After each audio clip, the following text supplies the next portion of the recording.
surgery adventure at the end, or the second to last clip to the end, you can obviously tell that I was pretty upset and crying, and reasons for that is because, as you know, I went up there for an exploratory surgery and possibly possible stretching, which he did stretch my airway, and I'm able to talk a lot easier, and I'm hoping it lasts. And of course, I didn't get to talk to him because I didn't come out of my anesthesia fast enough, and he had other patients. Well, you know, like the first one to come back and see me was Danny, my boyfriend, and he went ahead and told me what they had come up with, and I kept my cool, you know, like, whatever. I waited until I talked to Grandpa, my grandfather, whatever, you know, keeping my cool, thinking about it, and the more I thought about it, the more I got really upset over it. Like, it's not what I wanted or expected at all. And honestly, like, when I heard it, my fucking heart, like, it hurt, my heart hurt really, really bad. And, well, that decision was that, well, it's my decision, so I can either do it or not. And where my tracheostomy will come out, but the hole will stay there, and it's a laryngectomy, not a removal, but they take your airway, and instead of it going up and out your mouth, they redirect it to where it comes, like, they bend the tube to where it comes right here. And so you'll always have to have a hole in your neck, and yeah, it'll be a lot easier to hide, and I would actually have a voice. But there's a lot of questions that I didn't understand. In order to have a voice, you have to be able to push air up through your larynx past your vocal cords, and your vocal cords go like this to create a voice, right? Okay, well, if my throat is like this, and my vocal cords are not able to do that, how am I going to be able to have a voice with my larynx redirected? You know, I just don't understand. Okay, and let's see. So I will have voice, and my scar tissue is as hard as a rock. Don't know why. There's nothing they've thought of to help it. There's no medicine out there, apparently, and apparently if they try and cut away at it, it could possibly mess up my swallowing for some reason. And if it messes up my swallowing, then I'm gonna have to have a feeding tube, which the good Lord Jesus is fucking me in the ass right now, okay? And I'm not happy about it. I don't deserve it. A lot of people don't deserve anything they get, but you know what? I'm in one of those moods where I don't fucking deserve this. It's not fair.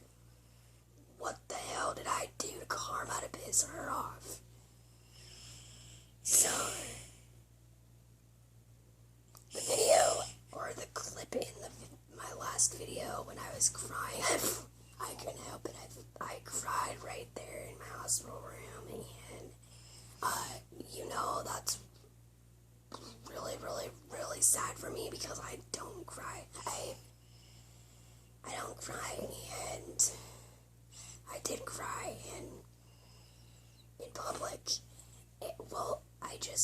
I can honestly say I don't know what to say about this situation because I have no idea what's happening next. I don't want the laryngectomy reconstruction because I don't think they'll ever be able to put it back, because if they bend it this way so it's pointing out my tracheostomy, won't they have to cut this much off of it?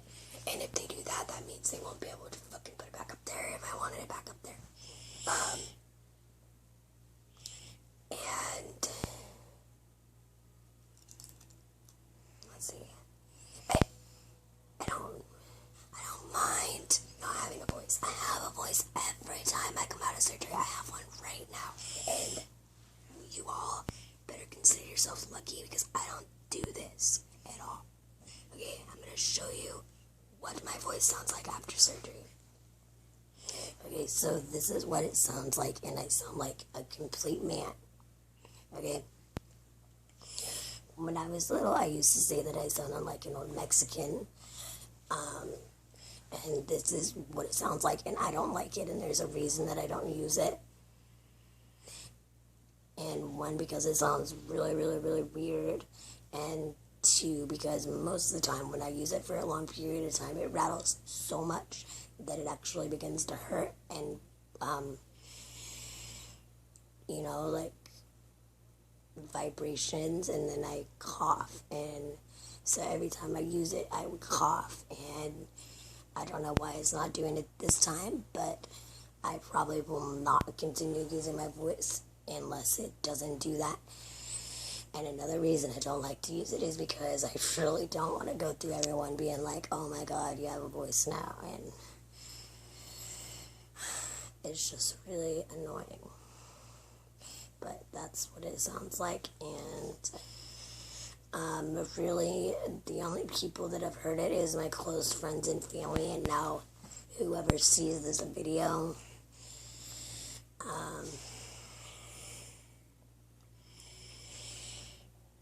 I've prank called many people with it, and they actually freak out because they don't know who it is, and yeah, so that's what's going on. That's how it happened today. I have a stupid. See, it just cut out, so that's why I don't use it. And mind you, it is because it's out of practice. I haven't used it in 18 years. Mind you, that all happened today, and I have a presentation about the laryngectomy, reconstruct. I don't fucking know. I have a presentation about what they're planning on doing in September, and I don't know what it's going to be about, and honestly, I want to meet someone with it before I ever do this. If I do that, I'll never be able to swim again. Never be able to, yeah, I'll have a voice, and it'll sound pretty nice, but I can't fathom doing it, and it's not against anyone that hasn't done it, it's not against anyone thinking about it, it's just like myself, I can't. I feel like it would ruin my life, and mind you, I'm really skeptical because of what happened with my reconstructive surgery, you know, like, that was supposed to work, and I spent 36 days in the hospital. My trach was out for 2 weeks, and I come home with a trach. So I don't really have any faith in any type of procedure right now. It's not the doctors, it's not the nurses, it's not anyone in particular, it's just I don't have any faith right now. And I don't know what I'm going to do yet. That's what happened today, and that's why I was so upset, and that's why I was crying. And I just want to let you guys know that I'm not dying. I'm not. It's really nothing major. Honestly, it's really not.